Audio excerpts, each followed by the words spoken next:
How many snaps did they run in the 14 personnel? That's only for us. 100% of the snaps.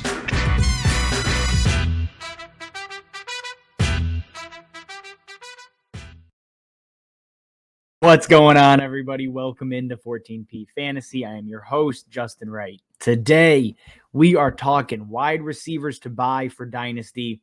We got two guys that are maybe considered over the hill that I think are good buys if you are a contender. Mainly, obviously, don't buy old receivers if you're rebuilding. But, before we get into these four names, remember, check out the Patreon page, guys. We have our tier Dynasty rankings, 240 plus players. There we go.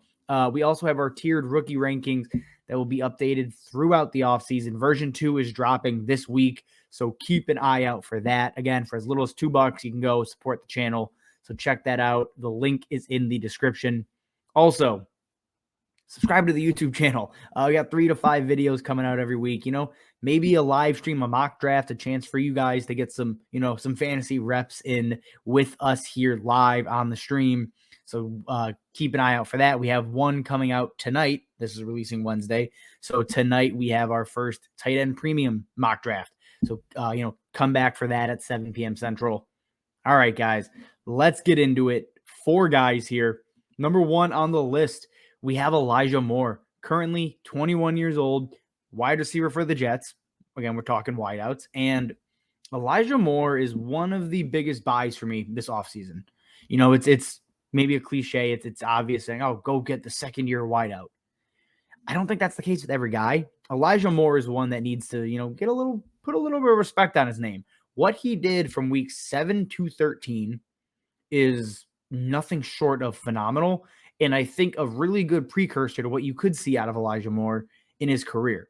So over that span, he played with Mike White, Joe Flacco, Josh Johnson, Zach Wilson. And in that stretch, week 7 to 13, he averaged 17.6 points a game, which would have been good for wide receiver 6 on the season. Had a target share over that stretch of over 20%, saw 8 targets a game. Now, it is worth mentioning, obviously, he had a touchdown rate of 8%. That's going to come down, but even a minor uptick in targets could balance that out. So you're looking at a guy that I'm not going to say top 10 because he's tied to the Jets and who knows what Zach Wilson is, but a guy that could vie for easily a top 20 wide receiver next season.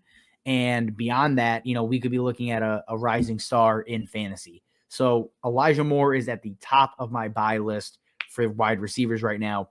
When you're looking at potential trades, I've acquired him in 2 leagues, and what I've given up to get him, I gave up 110 and then 206. So a late first, a mid second, that should get it done. You could even replace that 206 with the 2023 second if you'd rather have the pick this year.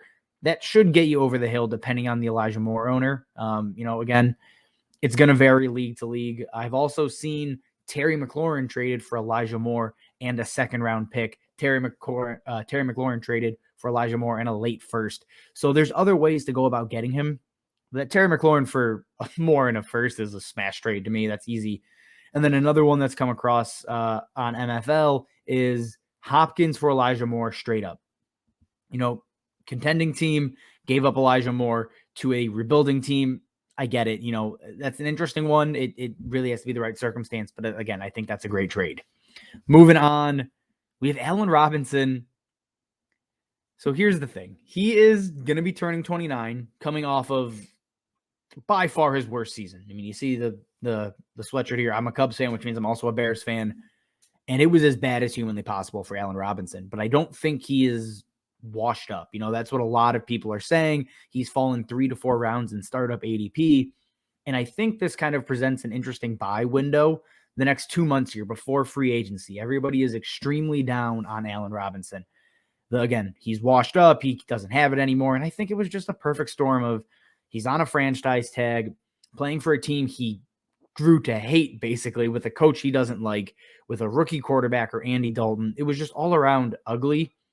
So I think Allen Robinson really just didn't try. I think that's what happened. So if I'm a contending team specifically, I'm not going to do it rebuilding, but if I'm a contending team and I can go get Allen Robinson prior to knowing his landing spot and the price spikes, I'm going to take advantage of it. This is more so not really about player evaluation, just like game theory, trying to, buy low, sell high. That's what this is here. You're taking a chance. Some trades that have gone down for Allen Robinson, him for Miles Sanders straight up. Yeah, I mean, to go watch our running backs to trade, I'm out on Miles Sanders. I'll do that all day.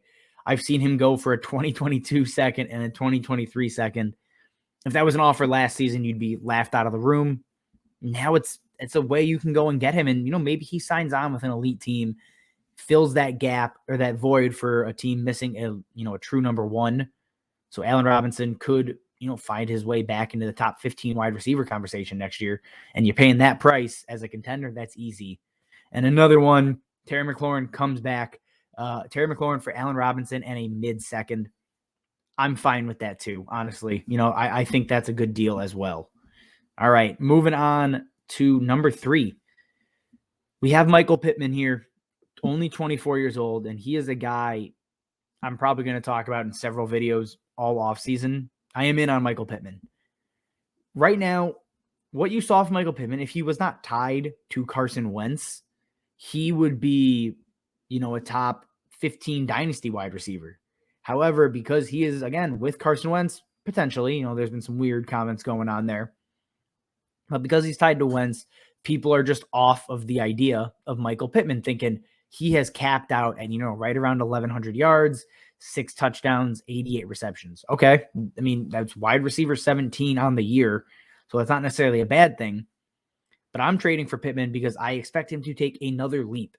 While it is not necessarily a pass-heavy offense with Jonathan Taylor there, they need pass-catching options. I mean, Michael Pittman came away with a 25% target share in a limited wide receiver core.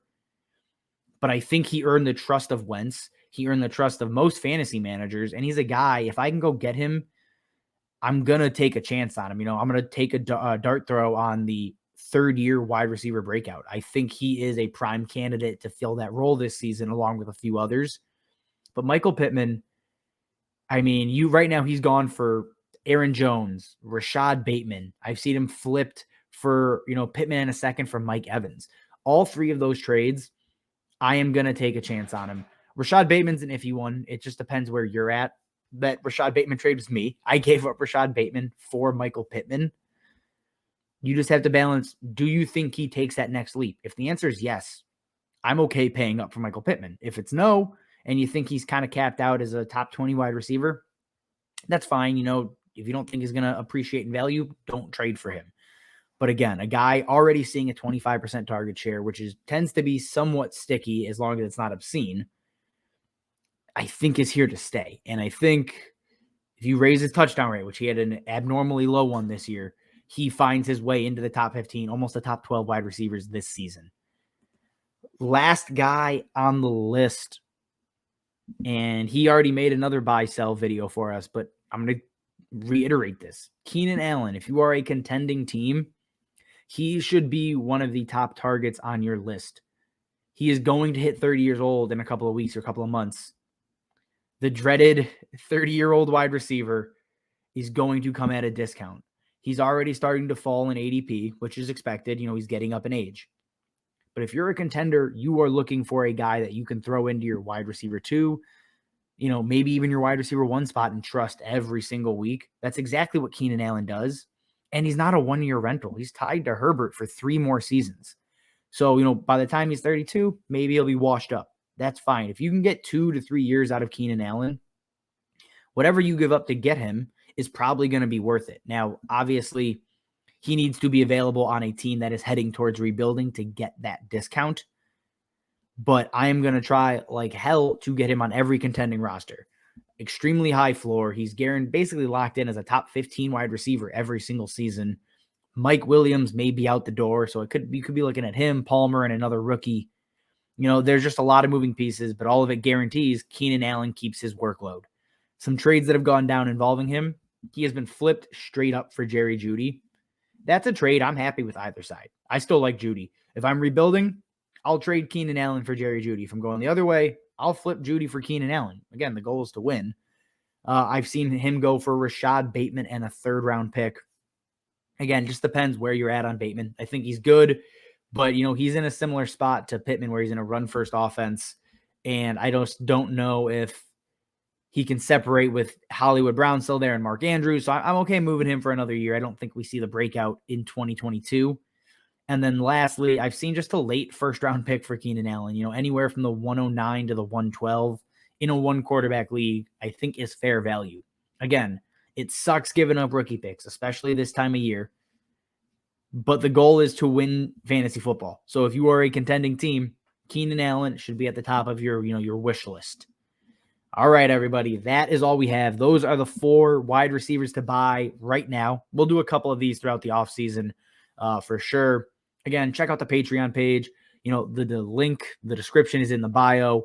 Tiered Dynasty rankings, tiered rookie rankings, Dynasty breakdowns for your teams if you pay up for that top tier. So check all of that out, guys. Subscribe to the YouTube channel. Follow us on Twitter. Like the video. Hit the bell. All of that crap. Do it, please. We appreciate it. We appreciate your guys' support. All right. As always, thanks for watching, and we will see you next time. How many snaps did they run in the 14 personnel? That's only for us. 100% of the snaps.